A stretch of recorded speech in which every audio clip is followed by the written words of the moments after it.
우리 하나님 말씀 사도행전 7장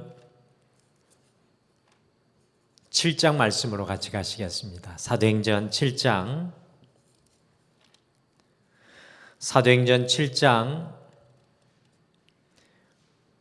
54절에서 8장 1절 말씀입니다. 사도행전 7장 54절에서 8장 1절 말씀까지 신약성경 199페이지, 사도행전 7장 54절에서 8장 1절 말씀까지 한 목소리로 다 같이 읽겠습니다. 시작.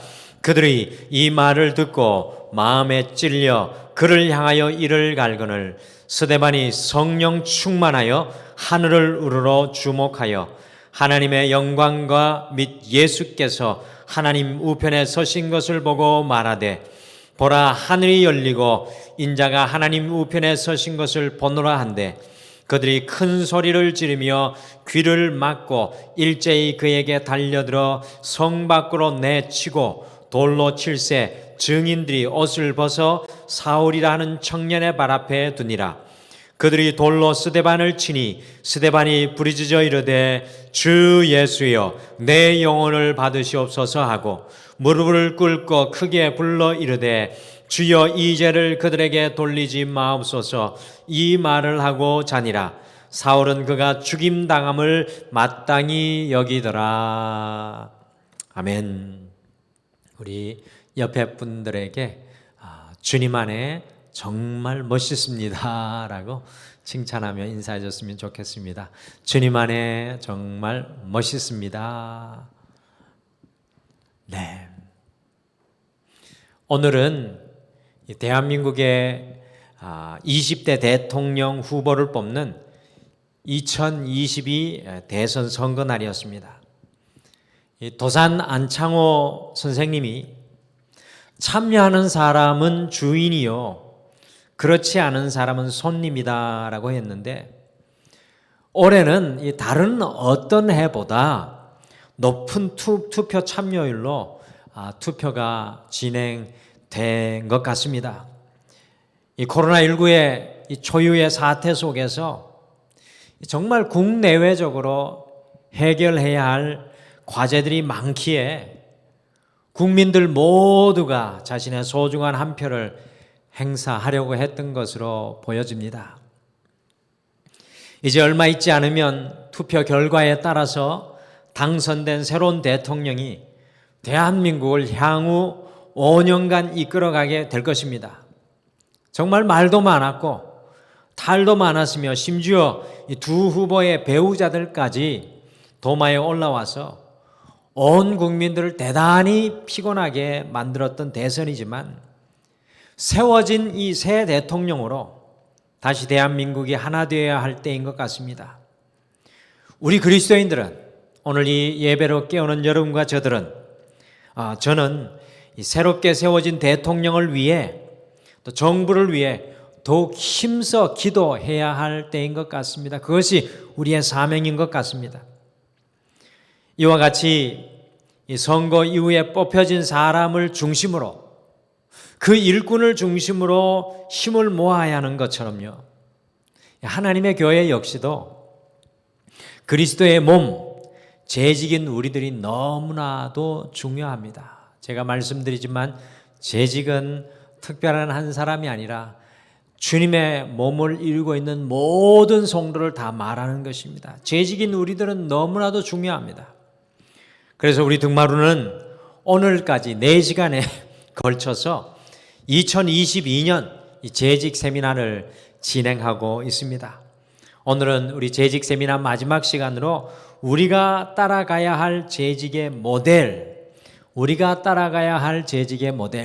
부제로 말씀드리면 우리의 신앙의 모델입니다. 우리가 이 땅에서 우리가 성숙해야 할 신앙의 모델, 우리가 따라가야 할 재직의 모델이라는 제목으로 우리가 그리스도의 몸된 재직으로 어떻게 걸어야 할지 성경 속에 등장하는 이 재직의 모델들을 통해서 그리스도의 몸, 재직인 우리의 자리를 우리가 다시 한 번 더 다 같이 한번 비춰보시고요, 또 새롭게 우리의 연약한 부분들을 성숙의 자리로, 오늘 이 모델의 자리로 한번 다시 결단하는 여러분과 제가 되시기를 간절히 소망합니다. 다시 말씀드립니다. 부제목은 우리가 이루어내야 할 신앙의 모델입니다. 첫째, 우리가 따라가야 할 재직의 모델은 이 스데반 집사님입니다. 우리 오늘 함께 읽은 성경 본문의 내용이죠. 여러분들, 스데반은 과연 어떤 사람이었습니까? 스데반은 과연 어떤 사람이었습니까? 사도행전을 보시면요, 예수님께서 부활하신 이후에 가룟 유다를 제외하고 남겨진 11명의 제자 플러스 새로 뽑힌 제자가 마띠아인데요. 그리고 이와 더불어서 약 150명의 무리들이 사도행전 보시면 처음 예수님 돌아가신 이후에 이 초대교회가 시작을 되는데요. 이 성령 충만을 이 150명과 이 12 사도들이 받아가지고 예루살렘의 최초의 주님의 교회가 세워지게 됩니다. 베드로의 설교를 통해서 예루살렘 교회가요, 엄청나게 부흥을 하게 되어서 한 곳에 모여 신앙뿐만 아니라 모든 것을 함께 나누는 이 신앙의 공동체가 예수 그리스도의 십자가의 자리 위에 세워지게 되었습니다. 이 초대교회가 구제 사업을 감당할 때에 사도들이 앞장서서 봉사하고 있었는데 그 숫자가 너무 많아지니까 사도들의 하나님 말씀을 전하는 시간이 침해를 받아서 이 구제 사업에만 치중을 하게 되니까 사도행전 6장 3절과 5절 보시면 성령과 지혜가 충만하여서 칭찬받는 사람 7, 곧 집사님들을 세우게 되었습니다. 그 사람들이 스데반, 빌립, 브로고로, 니가노르, 디몬, 바메나 그리고 니골라였습니다. 이 사람들이 사도들을 대신하여서 초대교회를 돌아보며 구제사업을 감당하여서 사도들은 말씀을 전하는 것만 집중할 수가 있게 되었습니다. 곧 최초의 재직 임명이 사도행전 6장에서 시작됩니다. 최초의 재직 임명 사건, 이 사도행전 6장에서 시작되었습니다. 그런데 저를 깜짝 놀라게 하는 사건이 바로 사도행전 7장에 나오는 스데반 집사의 순교입니다. 스데반 집사님은 기독교 역사상 최초의 순교자입니다. 최초의 주님의 교회인 예루살렘 교회의 최초의 순교자입니다.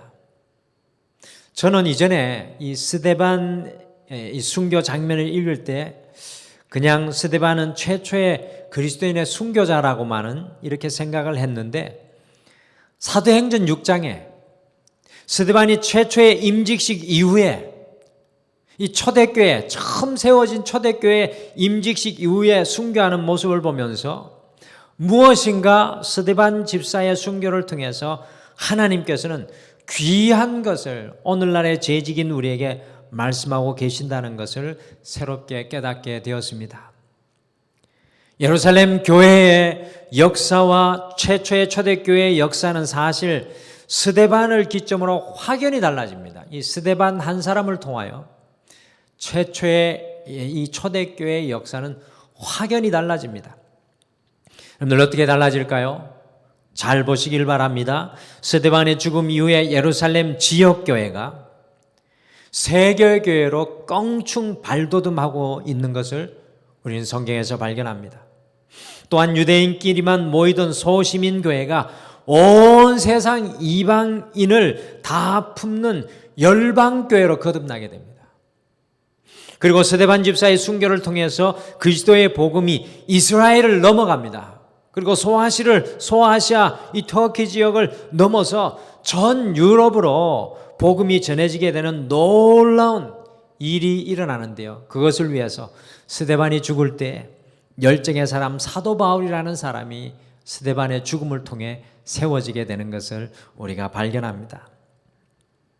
잘 아시는 바와 같이 스데반이 처참하게 순교당할 때 오늘 말씀해 보면 사도 바울은 스데반 집사에게 돌을 던지는 사람들의 옷을 지켜주며 스데반의 죽음에 합법적인 정인이 되고, 특별히 8장 1절 말씀해 보면 스데반은 죽어 마땅한 사람이라고 생각했습니다. 스데반 집사의 죽음을 처음부터 끝까지 보았던 사람, 그것을 어떻게 보면 진두지휘했던 사람이 바울이었습니다. 이 바울이 이 회심하게 된 것은 저는 스데반의 영향이 지대하였다라고 생각합니다.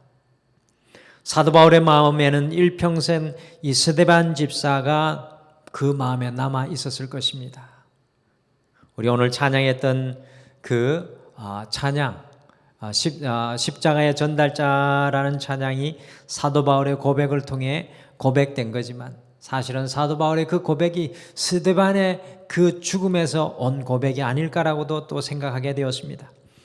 이 최초의 재직이었던 스데반의 죽음을 통해 하나님께서는 오늘 이 땅을 살아가는 성도인 또 재직인 우리에게 무엇을 보여주시기를 원하시는 걸까요?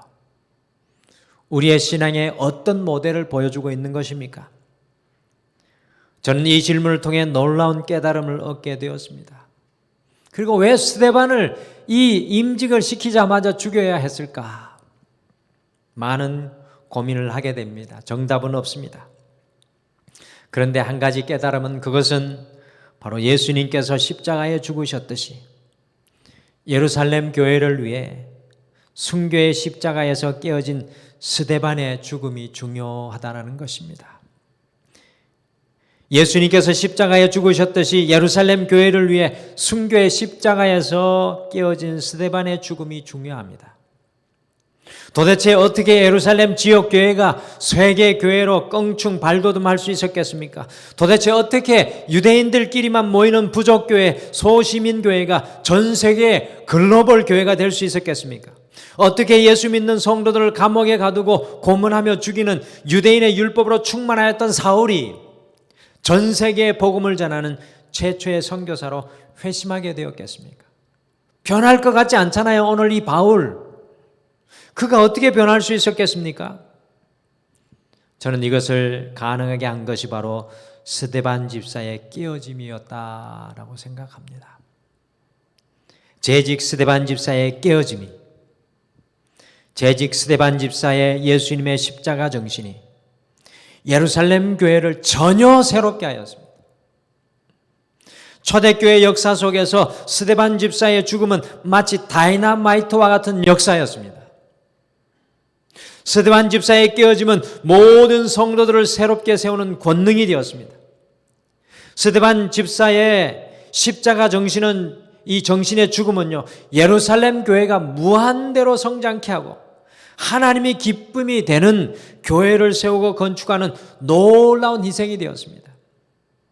저는 여기에서 하나님께서 우리에게 말씀하시는 재직의 원조, 신앙의 원조를 보게 됩니다. 재직의 원조는 스데반 집사입니다. 여러분들, 재직의 자리는 깨어짐의 자리입니다. 성도의 자리는 깨어짐의 자리입니다. 재직의 자리는 십자가 정신의 자리입니다. 재직의 자리는 죽음의 자리입니다. 재직의 자리는 내가 죽어 많은 열매를 맺는 자리입니다. 재직이 깨어지는 교회는 지역 교회를 넘어서서 세계 교회가 됩니다. 재직이 십자가 정신을 가진 교회는 사도 바울과 같은 주님의 사람들이 일어나게 됩니다. 재직이 날마다 순교하는 자리에 살아가는 교회를 우리 주님께서는 그렇게 소원하시며 기다리시는 교회입니다.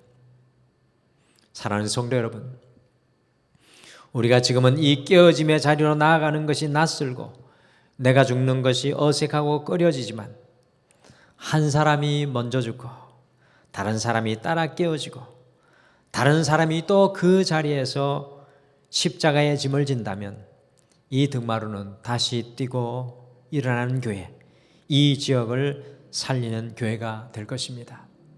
여러분들, 우리의 신앙의 마지막 종착지도 바로 십자가 앞에서 깨어지는 우리의 삶입니다. 우리의 가정이 어디 위에 세워지겠습니까? 주님 앞에 깨어지는 우리의 십자가의 삶으로 우리의 가정이 세워질 것입니다. 누가 먼저 깨어지겠습니까? 누가 먼저 십자가 자리로 내려가겠습니까? 저는 그런 결단을 하게 되었습니다. 목사인 제가 먼저 내려가야 하겠다. 제가 먼저 깨어져야 하겠다. 사순절의 기도 제목 또 한 가지가 바로 이것입니다. 제가 먼저 깨어지겠습니다. 제가 먼저 십자가로 내려갈 테니 제가 깨어진 곳에 함께 서 주시기를 바랍니다. 재직은 주님의 사람과 교회를 위해서 깨어지기 위해 부르심을 받은 사람입니다. 성도의 신앙의 마지막 종착지는 내가 십자가 앞에서 깨어지는 삶의 자리입니다. 둘째, 우리가 따라가야 할 재직의 모델은 루디아입니다. 루디아, 성경에 많은 재직의 모델이 있는데 오늘 시간이 짧기 때문에 네 사람을 우리 깃발로 좀 보겠습니다. 우리가 따라가야 할 재직의 모델 두 번째는 루디아입니다. 혹시 루디아가 어떤 사람이신 줄 아십니까? 루디아는 다름 아닌 사도 바울이 오늘날에 유럽의 복음을 전하게 되었을 때 최초로 사도 바울의 복음을 받아들이고 예수님의 제자가 되었던 여인입니다.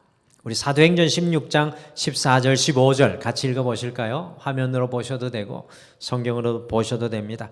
사도행전 16장 14절 15절 같이 읽겠습니다. 시작. 두아디라시에 있는 자색 옷감 장사로서 하나님을 섬기는 루아디아라 하는 한 여자가 말을 듣고 있을 때 주께서 그 마음을 열어 바울의 말을 따르게 하신지라. 그와 그 집이 다 세례를 받고 우리에게 청하여 이르되 만일 나를 주 믿는 자로 알거든 내 집에 들어와 유하라 하고 강권하여 머물게 하니라. 루디아는 온 유럽에서 예수님의 제자가 된 첫 번째 여인입니다. 유럽에서 주님 믿은 첫 번째 여인, 첫 번째 재직이죠. 그 루디아가 복음을 받아들이고 제일 먼저 한 일이 무슨 일이었습니까? 루디아가 복음을 받아들이고 제일 먼저 한 일이 무엇입니까? 읽으신 15절 말씀해 보시면 먼저 그와 그 집이 다 세례를 받았다고 합니다. 그와 그 집이 다 세례를 받았다. 루디아는 자신만 예수님을 믿고 구원받은 것이 아니라 자신의 온 가족들이 다 구원받게 하는 여인이었습니다. 여러분들 이것이 중요합니다. 먼저 우리 재직들의 사명은 다른 어떤 것보다 먼저 믿은 우리의 사명은 다른 어떤 것보다 우리의 가정을 하나님께로 돌아오게 하는 것입니다. 여러분들 가정들마다 다 때가 있습니다. 참 힘들고 어렵고 기다리기 때로는 어려운 그런 일이지만 가정들마다 다 때가 있습니다. 어떤 가정들은 금방 주님께 돌아옵니다. 그러나 어떤 가정은 그렇지 않을 때가 있습니다. 어떤 가정은 먼저 믿으신 분이 기도의 씨앗과 사랑의 씨앗을 심고 하늘 날아가시면 그 다음에 자녀들이 가정이 주님께로 돌아오는 경우도 있습니다. 어쨌든 중요한 것은요, 재직인 우리는 먼저 가정을 주님의 성전이 되게 하는 사명의 사람들입니다. 루디아가 그랬습니다. 주님을 믿자마자 그 가정을 믿음으로 세워나가고 있습니다. 여러분들 성도인 우리의 사명은 주님을 믿었다고 하면 우리의 가정 속에 예수 그리스도의 깃발을 꽂을 수 있어야 합니다. 또 하나 더 중요한 것은요, 루디아는 자신의 온 가족이 예수님을 믿도록 인도한 것뿐만 아니라 자신의 가정에 교회를 세웠던 재직입니다. 루디아는 자신의 가정에 교회를 세웁니다. 쉽게 말씀드리면 루디아는 유럽에서 첫 번째 교회를 세우는 주인공이 되었습니다. 여러분, 하나님께서 세우신 재직은 어떤 사람입니까? 바로 하나님의 교회를 세우는 분들입니다. 저는 우리 등마루의 모든 성도님들, 우리 모든 재직들이 여러분 자신의 소망과 계획을 가지기를 바랍니다. 그러나 거기에 또 하나 소망을 가지기를 도전합니다. 하나님의 이 교회를 세우시기를 여러분들 결단하십시오. 여러분들 하나님 앞에 섰을 때 주님께서 재직에게 세워보는 것은 무엇일까요? 하나님께서 재직의 직분을 받으신 분들이 하나님 앞에 섰을 때 계산하는 것은 무엇일까요? 하나님의 교회를 얼마나 세웠느냐, 하나님의 교회를 얼마나 세웠느냐가 우리 하나님께서 돌아보는 하나님의 계산일 것입니다. 루디아는 교회를 세우는 재직이었습니다. 가정 속에 하나님의 교회를 세우고 믿음의 사람들을 세워나갔습니다. 우리 다시 한 번 더 재직으로 결단하기를 소원합니다. 내가 섬기는 가정 속에 하나님을 심으리라. 그리고 내가 섬기는 이 교회를 나의 은사와 달란트로 세워내게 하여 주시옵소서. 하나님의 영광을 위해 주의 계율을 세우게 하여 주시옵소서. 그것이 우리의 결단이 되기를 바랍니다. 셋째, 우리가 따라가야 할 재직의 모델은 안나입니다. 우리 다 같이 누가복음 2장 36절과 37절 말씀, 누가복음 2장 36절과 37절 말씀 같이 읽겠습니다. 시작. 또 아셀 지파 바누엘의 딸 안나라 하는 선지자가 있어 나이가 매우 많았더라. 그가 결혼한 후 7해 동안 남편과 함께 살다가 과부가 되고 84세가 되었더라. 이 사람이 성전을 떠나지 아니하고 주야로 금식하며 기도함으로 섬기더니. 굉장히 중요한 신앙의 모델을 보여줍니다. 안나라는 여인이 나오는데요. 이 여인은 결혼한 후에 7년 동안 살다가 남편이 죽고 84세가 되도록 성전에서 금식하며 기도하며 섬겼다고 했습니다. 한번 계산해 볼까요? 적어도 안나가 17살에 결혼했다고 생각해 보시면 남편과 7년을 살았다고 하니까 안나는 24살에 홀로 되었고 84세가 되었다고 했으니까 적어도 60년 이상 성전을 지키며 금식하고 기도하였던 여인이었습니다. 여러분, 안나가 무엇을 위해 성전에서 기도하였을까요? 누가복음 2장을 토대로 보시면 예수 그리스도가 이 땅에 오실 것을 위해서, 그리스도가 이스라엘을 구원하실 것을 위해서 성전에서 무려 60년 동안 끊이지 않고 기도하였습니다. 그 기도의 역사가 누가복음 2장에서 이루어지죠. 그럼 하나님께서 세우신 재직 성도는 누구입니까? 바로 안나와 같은 사람입니다. 하나님의 성전을 기도로 지켜야 하는 사람들이 바로 재직들입니다. 그 교회가 건강한 교회인지 건강하지 않은 교회인지 금방 알 수 있는 것은요, 기도하는 재직들이 있는가 없는가입니다. 앞으로 그 교회가 부흥할지 부흥하지 않을지 알 수 있는 것은 그 교회에 기도하는 재직이 계신가 계시지 않는가라는 사실입니다. 저는 잊을 수 없습니다. 제 고향 교회가 정말 작은 개척교회였는데요. 어린 시절 제가 다니는 교회 우리 집사님들, 권사님들 참 재직들은 똑똑하지도 않으셨습니다. 가난한 동네에 아주 작은 교회였습니다. 부자들 눈 씻고 봐도 없었습니다. 그러나 어린아이들로부터 온 교회 성도들이 그 재직을 존경했습니다. 저는 분명하게 기억합니다. 왜 그런가 가만히 제 기억을 더듬어 보니까 그분들이 안나처럼 교회를 기도로 지키시는 분들이었기 때문이었습니다. 금요일 저녁 새벽마다 매일 저녁 교회에 나오셔서 우리 고향교회 성도님들은 하루도 빠짐없이 기도하셨습니다. 부모님들이 교회에 다니지 않는 아이들은 재직들이 그들을 도맡아 놓고 기도해 주었습니다. 한 사람 한 다음 세대의 아이들을 다 이름을 불러가시며 기도해 주셨습니다. 수련회를 가면요, 그분들의 기도가 더욱 뜨거워졌고요, 여름 성경학교를 하면 그분들의 기도가 선생님과 교사들의 반석이 되었습니다. 오늘 재직들은 누구십니까? 바로 기도로 교회를 지켜내시는 분, 기도로 영혼들을 품어내시는 분들입니다. 마지막으로 우리가 따라가야 할 재직의 모델은 바나바입니다. 바나바. 사도행전 11장 22절에서 26절 말씀 같이 읽겠습니다. 11장 22절에서 26절 같이 읽겠습니다. 시작. 예루살렘 교회가 이 사람들의 소문을 듣고 바나바를 안디옥까지 보내니 그가 이르러 하나님의 은혜를 보고 기뻐하여 모든 사람에게 굳건한 마음으로 주와 함께 머물러 있으라 권하니, 바나바는 착한 사람이요 성령과 믿음이 충만한 사람이라. 이에 큰 무리가 주께 더하여지더라. 바나바가 사울을 찾으러 다소에 가서 만나매 안디옥에 데리고 와서 둘이 교회에 1년간 모여 있어 큰 무리를 가르쳤고 제자들이 안디옥에서 비로소 그리스도인이라 일컬음을 받게 되었더라. 여기에 바나바라는 사람이 나오고 있습니다. 바나바는 그 사람의 본명이 아니었습니다. 이것은 그 사람의 닉네임, 별명이었습니다. 원래 이름은 사도행전 4장 36절에 보시면 요셉이었습니다. 원래 이름보다 사도행전에는 이 바나바라는 별명으로 이 사람들이 계속 이 사람을 부르는데요. 그 사람의 삶의 모습이 바나바였기 때문에 그런 것으로 추정이 됩니다. 여러분들, 바나바라는 이름의 뜻이 무엇입니까? 바로 위로의 아들이라는 뜻입니다. 바나바는 위로의 아들이라는 뜻입니다. 11장 23절에도 사람들에게 주와 함께 머물러 있으라. 주와 함께 머물러 있으세요. 주님께 붙어 있으세요.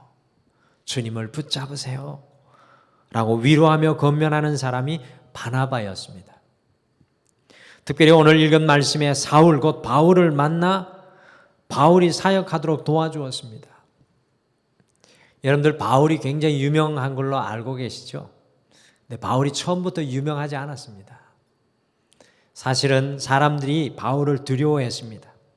싫어했습니다. 당연하죠. 자신들의 동족을 괴롭히고 감옥에 넣고 죽게 하다가 갑자기 예수님 만나서 주님 믿고 제자가 되었다고 하니까 누가 좋아할 사람이 있겠습니까? 그런데 바울이 많은 사람 앞에서 사역을 할 수 있도록 도와준 사람이 바로 바나바였습니다. 모르긴 몰라도 바울 때문에 바나바가 많은 욕을 먹었을 겁니다. 왜 저런 사람을 우리 교회에 데리고 왔냐고. 그리고 성경의 기록에 보면 이 바울이 성경이 까칠합니다.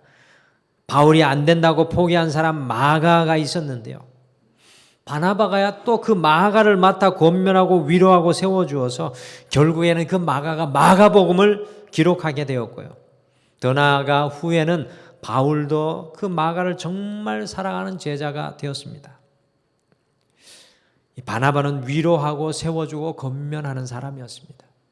바나바의 손에 붙잡히면 누구든지 하나님의 사랑 가까이에 가게 만드는 은사가 있었습니다. 하나님께서 세워진 재직은 누구입니까? 바로 위로하고 권면하고 세워주시는 분들입니다. 성도는 누구입니까? 이 세상 가운데 그리스도의 사랑으로 충만하여 위로하고 권면하고 세워주는 사람이 성도입니다.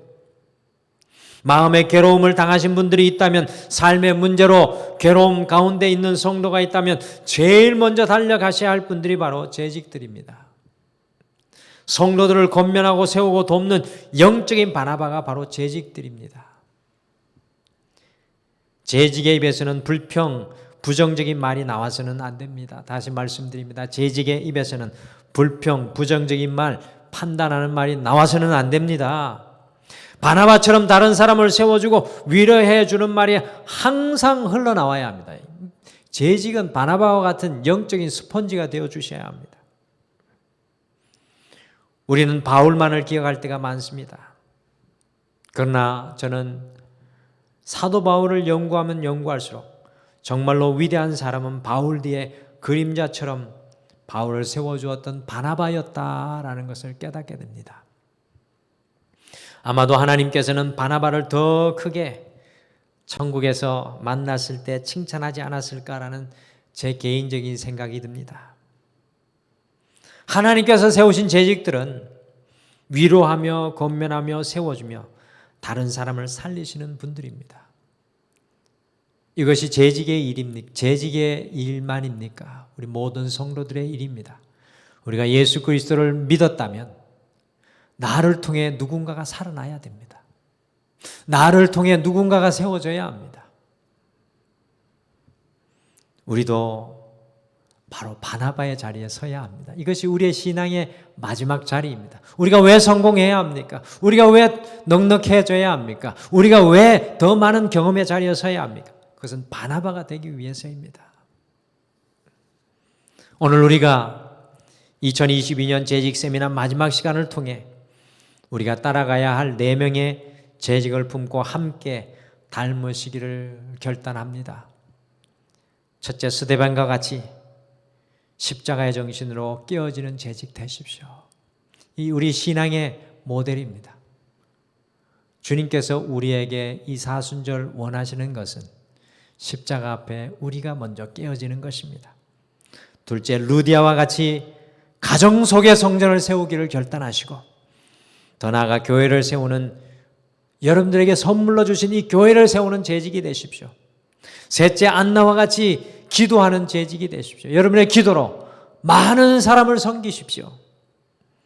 마지막으로 바나바와 같이 권면하고 세우는 재직 되십시오. 여러분이 가진 모든 것을 가지고, 때로는 그것이 고통도 될 수 있고요, 아픔도 될 수 있고, 여러분이 가진 물질이 될 수가 있고, 여러분이 가진 달란트도 될 수가 있습니다. 그것을 가지고 다른 사람을 세우는 재직 되시기를 바랍니다. 성도의 신앙은 바로 이 재직의 신앙까지 자라가고 성숙하셔야 합니다. 우리 오늘 이 재직 마지막 시간 우리 마감하면서 이 찬양 고백했으면 좋겠습니다. 우리 밀알이라는 찬양 지난번에도 같이 고백했는데요. 이 찬양이 이렇게 고백합니다. 생명이 또 다른 생명 낳고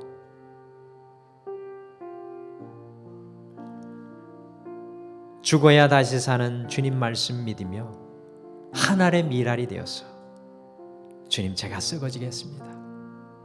예수님처럼 살아가겠습니다. 세상이 어지러우면 어지러울수록 썩어지는 밀알의 역사는 더 큽니다. 참 어려운 시대 속에 우리가 서 있습니다. 우리 개인의 삶에도, 우리 성도들의 삶에도, 우리 지금 이 땅의 모든 삶 속에도. 그런데 주님 이 사순절의 시간을 보내면서 깨닫게 되는 것은 하늘의 밀알의 역사가 세상을 바꾸는 능력이 된다는 것을 다시 한번 깨닫게 됩니다. 우리 이 재직 세미나 마지막 이 시간 우리가 다시 결단하기를 원합니다. 주님, 내가 살기를 원치 않고 주님으로 인하여 하나님의 밀알 되겠습니다. 내 가정을 위해, 내 자녀를 위해, 제게 선물로 주신 교회를 위해. 우리 같이 고백하겠습니다.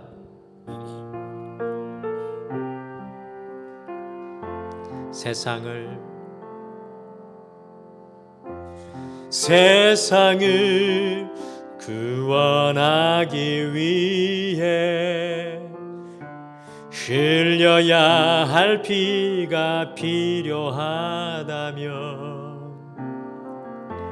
죄인을 대신하기 위해 희생의 제물 필요하시다면 내 생명 온 제단 위에 드리리. 주 영광 위에 사용하소서. 생명이 또 다른 생명 낳고 주님 볼 수 있다면 나의 삶과 죽음도 아낌없이 드리리. 죽어야 다시 사는 주의 말씀 믿으며 하늘의 밀알 되어 썩어지리니 예수님처럼 살아가게 하소서. 길 잃어 지친 양을 찾아 마음 상해 이리저리 헤매이는 한 영혼 찾아 아파하는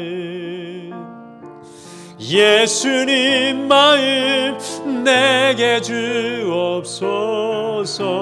십자가 온 세상 위한 그 희생 눈물로 그 길 가게 하소서.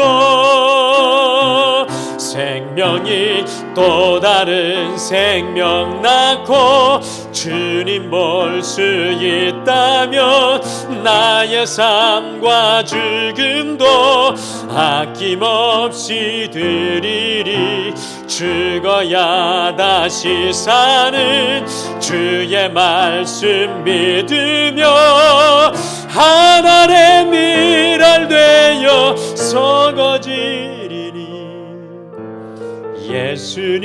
예수님처럼 살아가게 하소서. 우리 2절로 다시 한번 고백하겠습니다. 길 잃어 지친 양을 찾아 마음 상해 이리저리 헤매이는 한 영혼 찾아 아파하는 예수님 마음 내게 주옵소서.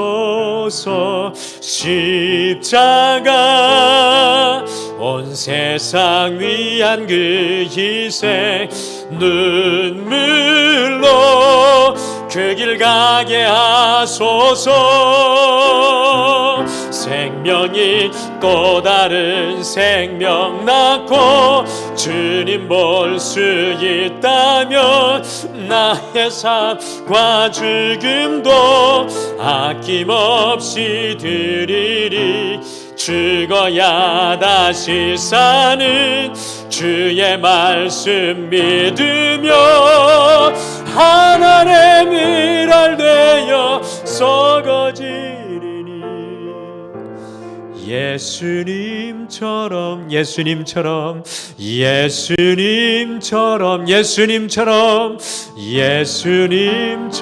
살아가게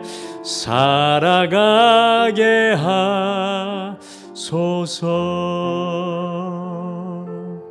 사랑하는 성도 여러분, 2022년 우리 재직 세미나 마지막 시간에 우리가 다시 한 번 더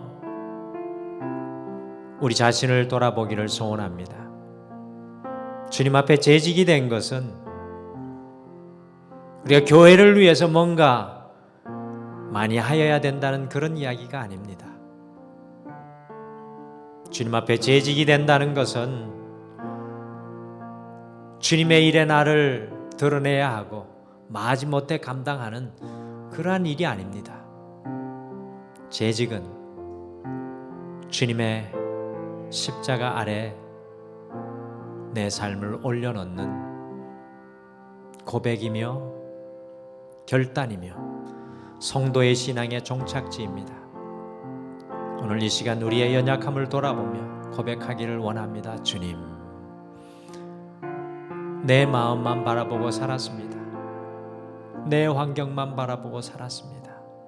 나는 언제 주님의 마음을 품을 수 있을까요?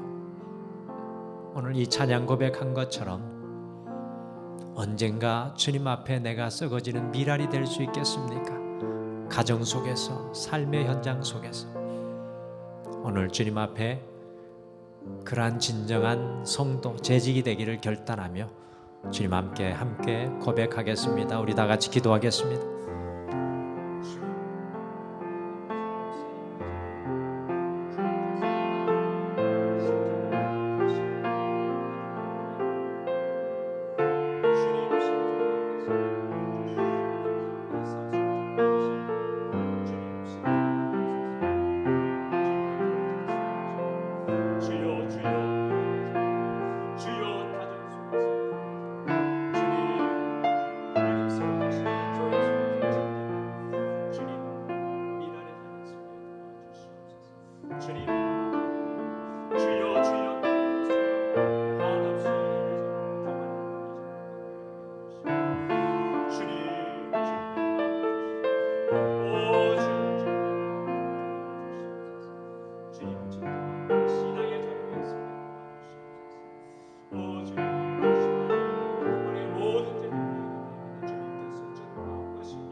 예수님처럼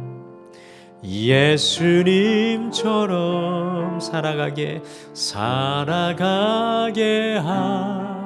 하소서. 우리의 마음에 손을 얹고 기도하겠습니다. 예수님처럼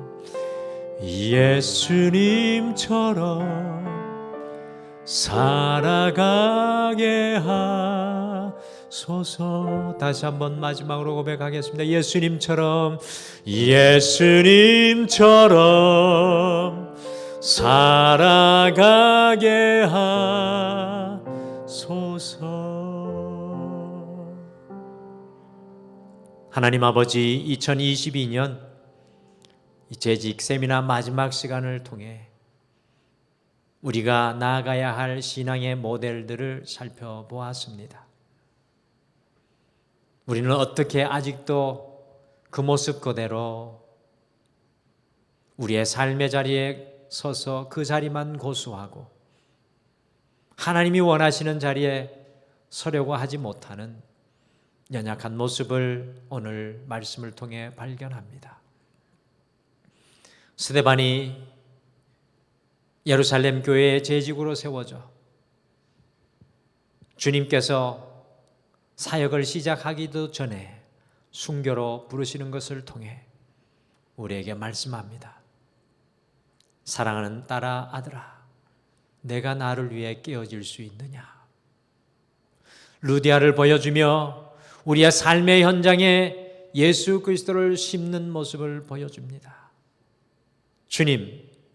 주님에게 손만 벌리던 우리의 삶이 변화되어 우리의 가정 속에, 우리의 교회 속의 삶의 현장 속에 예수님 심게 도와주시옵소서. 안나가 60년이 넘도록 주의 제단을 품고 하나님의 사람들을 품었듯이 우리의 호흡 닿을 때까지 내 문제보다 더 많은 사람들을 품고 기도로 중보기도하게 하여 주시옵소서. 주님, 바나바와 같이 우리가 더 많이 받은 것, 얻은 것이 있다면 그것을 가지고 주의 사람을 세우고 권면하며 주님의 제자로 삼게 도와주시옵소서. 우리 사랑하는 모든 성도님들이 이 재직의 자리에 모두 다 이르기를 간절히 소망하며 지금은 우리 주 예수 그리스도의 은혜와 우리 하나님 아버지의 극진하신 사랑하심과 성령님의 함께하심과 위로하심과 동행하심이 온전한 성도, 온전한 재직으로 나가기를 다시 결단하는 등마루의 모든 성도들을 위해 영원토록 함께하시기를 간절히 축원하옵나이다. 아멘.